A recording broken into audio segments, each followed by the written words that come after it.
Why, hello there, ladies and gentlemen, boys and girls, children of all ages. My name is DB333, and welcome back to Hearts of Iron 4, the New Order, Last Days Europe as Brazil. In the last video, started drafting a bill. We're working on some roads, and we're eventually going to have a vote on the Agrarian Relief Act. But we're gonna chill out a little bit before that. We're gonna work on repairing the road network, because we need to build up some political power so we can sway all the votes. In the years since the presidency of our esteemed predecessor, Juslenko Kubitschek, the great road system repaired well in power has fallen out of repair. Day after day, reports of cars crashing, falling into potholes, and losing tires to ruts and roads are made to the Transport Administration. This is damaging to the economy, public welfare, and international image of our country. It cannot and will not be tolerated. Accordingly, we will make a significant investment to repair the damage to the new Brazilian road system and, while we are at it, further improve our nation's infrastructure so as to strengthen the economy. I am totally fine with this. More infrastructure is always nice, so I'll take it. Got another military factory. Quite interesting there. Chaos in Ostland. Cash has disappeared.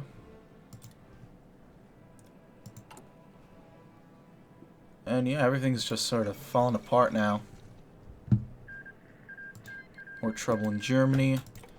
I'm taking a bit of a gander. It looks like there is actually some general increase in factory spots, which is interesting. English Civil War. Ademar de Barros, governor of Sao Paulo, was out and about, as was his wont. This time he was visiting the Sao Paulo Zoo, where the spirit so very graciously sent a few pandas to form a new enclosure. As the news of it spread throughout the province, countless people came in from all parts of Sao Paulo and the associated hinterlands to see the strange bear-like creatures. Of course, this was a perfect opportunity for Ademar. He learned from his hard-won, honestly gained experience that glad handling with common people at events like these was a perfect method to gain more support. All the more when it was at an event that Ademar himself had set up. For he arranged everything, none of this would have occurred without his work. He planned to make that very clear to the people that approached him. As Ademar walked around and charmed the guests of the zoo with his flamboyant, engaging style, making sure everyone had at least a foggy idea where the bread was buttered, another matter that was making the rounds was making the rounds of mine. The time was coming for him and Carlos Lacerda to get to work on the little plan they had come up with, and Ademar was hammering out how to best secure the scenario that play out in favor and leave him in his God-given rightful place as president of Brazil. Ademar might have been in the habit of calling on the favor of God so often as to make the years of the archangel, angel, throne, dominion, and saint ring 100 times over, but he knew very well that he couldn't expect his maker to do all the work. With that in mind, he turned towards Carlos Lacerda, who he could see at the entrance of the zoo, and put on his best smile. It was showtime. Uh-oh, something's happening, it sounds like. More industry, and then perhaps... what even is there to do? More artillery. Why not?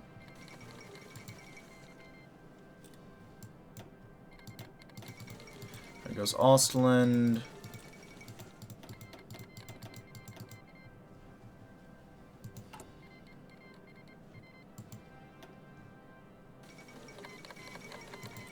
All this shit is happening.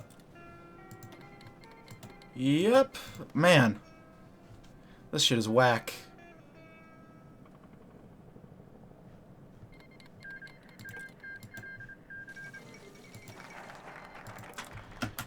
Where the fuck are the Yankees indeed? I think it's time to go ahead and hold the vote.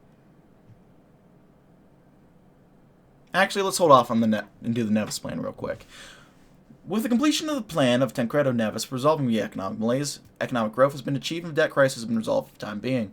We have successfully industrialized formerly underdeveloped regions of Brazil, mechanized farms, modernized and renewed infrastructure, secured new sources of income for the government, and put more money to the pockets of ordinary Brazilians. Truly, the president was wise to put his trust in Senor Neves. Granted, the inflation has not gone down by much, but it will decrease over time thanks to our wise economic policies. Surely it won't increase, right? We'll hope. And one down. Uh-oh. Walter Salas sat across from Lawrence in the president's office, a sheaf of papers clutching his hand. He spread them around the desk, a collection of graphs and reports and intelligence maps. This is everything we have in the South African War. The U.S. is almost certain to intervene, along with the rest of the OFN, shortly, but even without German support, the Shield has the upper hand. President Lott sifted through the papers for a while, examining each document in turn, and asking an occasional clarifying question. These are sorts of problems Henry Clote excelled at solving. Troop movements, logistics, naval clashes, native resistance, and foreign intervention. The South African War is a mighty puzzle, but as Lott examined the collected reports, he realized a piece was missing. The OFN was on the back foot. Democracy was on the back foot. So Brazil was on the back foot. Lott stood, suddenly. Let's take a walk, Walter. I have some ideas I need to air. Sellers followed after him as they made their slow way out of the building. As soon as they were outside, Lott began to speak. We are removed from the German Eagle here, Walter.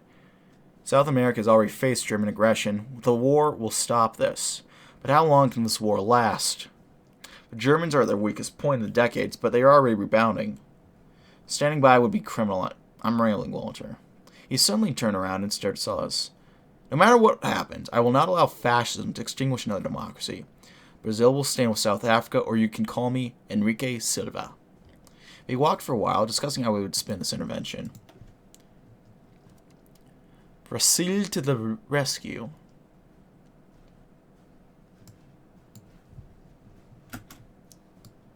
Oh, this would actually help with political power.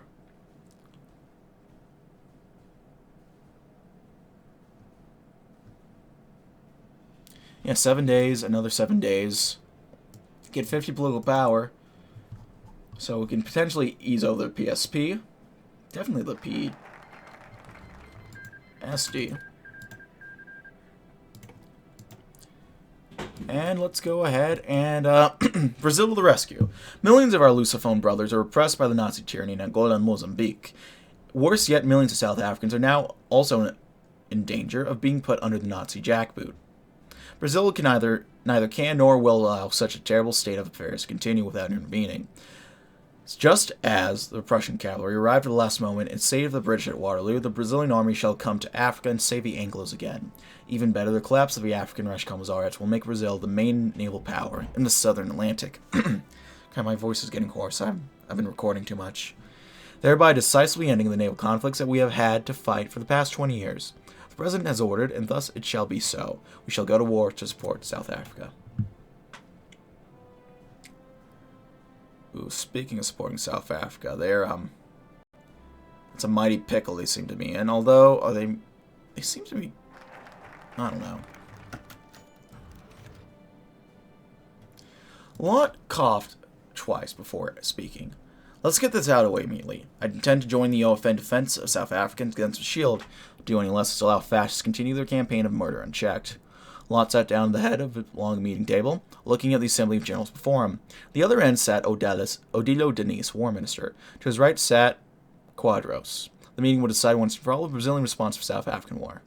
Denise piped up first.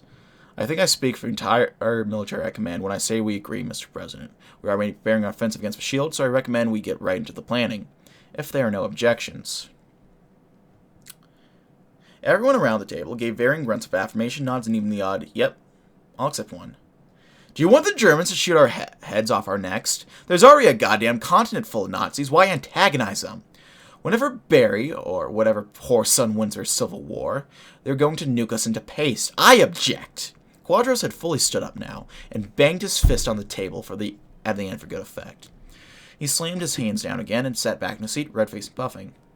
An awkward silence filled the room, until Lott tentatively broke it. Well, thank you, Johnny-O. If there's nothing else, let's get into planning. Quadros stormed out of the meeting and wasn't seen for the rest of the day. Let's convince the legislator.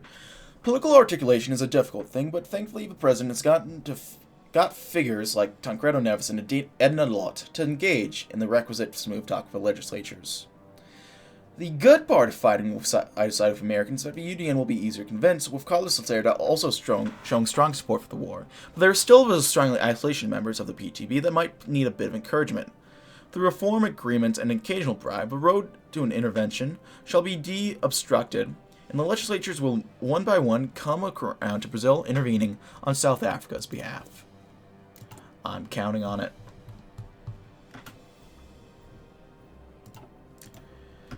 We can go ahead and do something else as well. Lightly developed, partly industrialized. Moderately.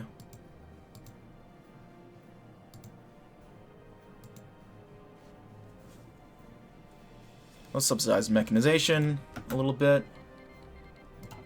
We'll have 80 political power, so I think we'll be okay. Well, 70 now. Convince the legislature. Let's go ahead and hold the vote now. We have done as much glad handling, negotiating, politicking, bargaining as President Lott deems necessary to see this bill of his through. Now all that's left is put an end to his incessant provocation that is so common in politics, and finally get on with putting the agrarian reform to a vote in the Congressional National. The pessimistic within Lott worries that this bill will not get the votes that are needed for it to pass, but the more hopeful part of him thinks that he has, probably, he hopes, God willing, convinced enough people for this much needed policy to go through. Okay, so we can rally the PSD. There we go. We got it already. Annoyed officials filtered out of the National Congress meetings, still bickering amongst themselves over the recent debates on intervening in the South African War. Most PSD and USD members were dead set on an intervention. Almost all of the PTB were fiercely opposed to the war of any kind, sticking steadfast for isolationist policies. The moment the independents and smaller parties were mostly neutral, President Lott aimed to change that. Party whips were running themselves ragged, dashing to and fro between the offices of every individual who so much as looked at the fence. Nothing besides out-and-out blackmail was off limits, so assurances, amendments, and quite a few bribes were being lavished on the typically ignored minor parties who were relishing the sudden attention. Pro-war politicians had already had the majority, but the more officials Lott brought onto the side, the better. He had no intention of dealing with the squabbling bureaucrats while he ran a campaign. Luckily, most had been receptive to the idea. Brazil's armed forces hadn't properly stretched their legs since the embarrassment of World War II. It was time to demonstrate why they were still the masters of South America. So people called war, their representatives began to answer.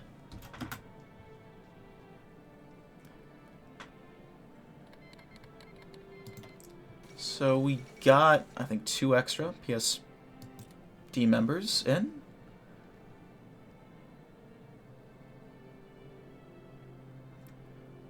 Do I negotiate with them, or do I rally the PSD again? Let's rally the PSD again.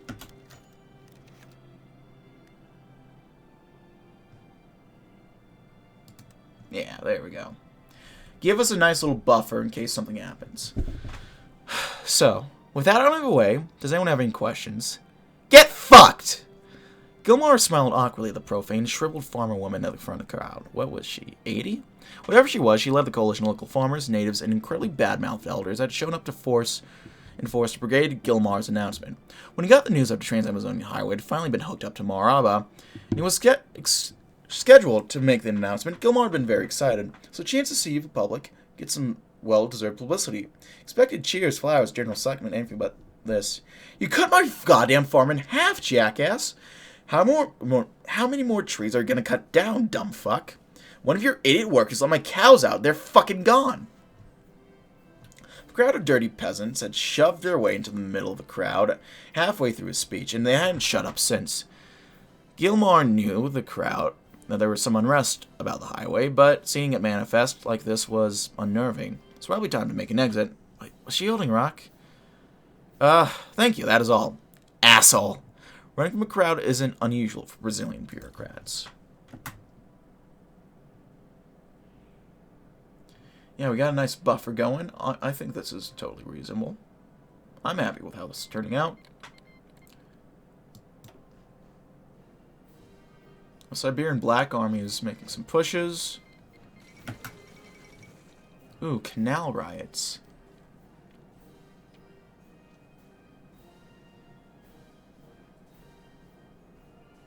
Another Paris wall.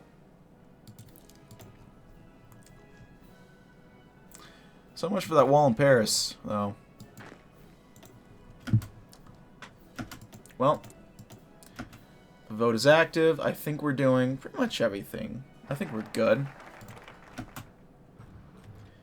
They will deliberate, and we'll get some consumer goods factory reductions.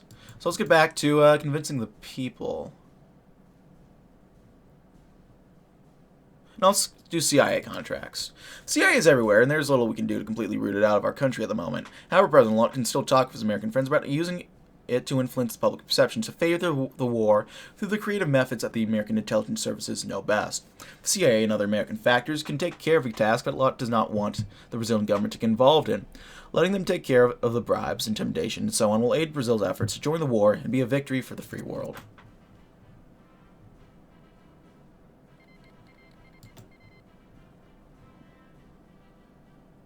There we go, Progetto de Lei.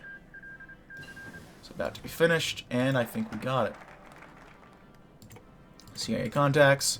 Let's go ahead and send our guns. Brazil has had its own military-industrial complex, inherited from a new state in the Gomes government that was followed. In defense of democracy, we shall flood South Africa with as many guns as we can. These guns will supply the poorly equipped South African troops, allowing them to hold the line against a flood of Boers and Germans. These guns will include state-of-the-art Brazilian equipment, but also large quantities of older models that are being replaced. After all, an outdated gun is better than nothing. It's not as if we're sending them blunderbusses. True. Can we send volunteers right now? Not quite, no. So we have basic, but not early. Oh no, what? I don't know. I got confused for a second. I still am confused.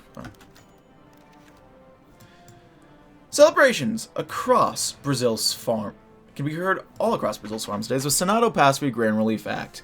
The act redistributes land from the various corporate entities, even rich ranchers, back down to more local peasants and smaller farmers, in hope of creating more equitable opportunities for low classes to improve agricultural output. President Lott's alleged that many ranchers are efficiently using their massive plots of land that would be better in the hands of local populace. Pressure to negotiate with the unions that were directly caused by the strikes, President Lott sat down with several prominent labor figures and implemented suggestions into the Agrarian Relief Act. Despite renewed opposition from UDN to try and fail the act, calling it communism at its core, the PTB-PSD alliance appeared to be secure enough votes to force it through. The act contains several additional clauses regarding workers' treatments in large-scale farms, along with a reduction in hours to the workday. Furthermore, it allowed the PTB to work with provincial officials to speed up the land redistribution progress. Now, a significant amount of Brazil's banks for the issuance of loans to the peasants and small-scale farmers.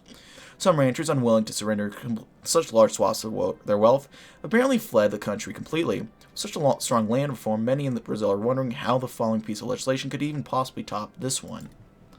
But we did it, boys. I think we're good from here.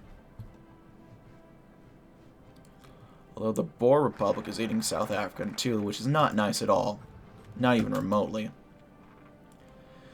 Let's convince the people. Hopefully we have enough time. One of the most important things we inherited from the Estado Novo dictatorship was the Agência Nacional, National Agency, which is responsible for producing and disseminating government newsreels and media. By cooperating with American newspapers to disseminate news of Nazi atrocities in Africa, and utilizing nationalistic propaganda created by our army, we can cause a patriotic surge similar to the one we had during the Second Great War. We just need to hope the war doesn't end like the last one. Oh, Jesus. Yeah, this is rough looking. I have not seen South Africa do this bad in recent times. I don't know if I ever have.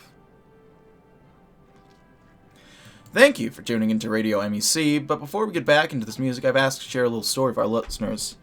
Not too long ago, a coalition of fascists attacked the Union of South Africa, the last beacon of democracy in the continent. Now our boys are getting ready to ship out and help the war effort, fighting alongside the Union to protect democracy.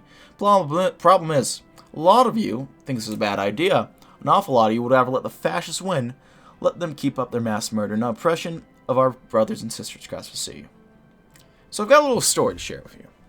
A fair while ago, a cruel monster took control of one of the world's oldest countries. This country been chipped away at for a long time, turned small and helpless by the passing time in foreign wars. When this monster took control, the people loved him. He was vicious, a murderous drug addict that lived off cruelty and hatred, but he promised to return to better times.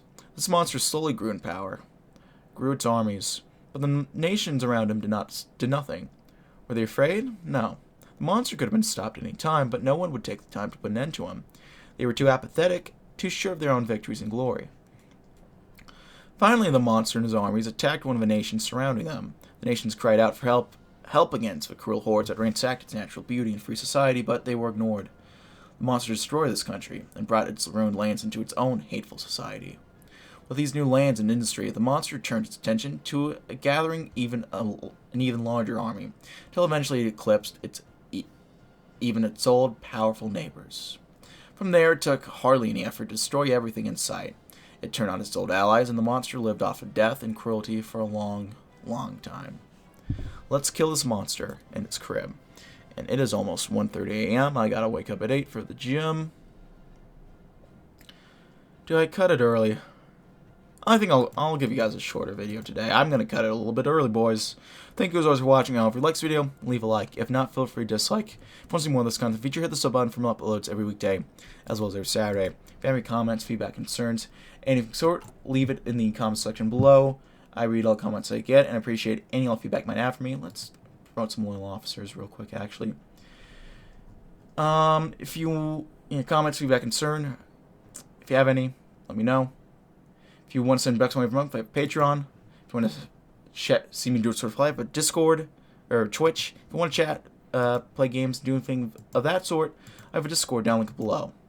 Thanks as always for watching, boys. My name has been Dogbot333. I'll see you guys next time. Goodbye.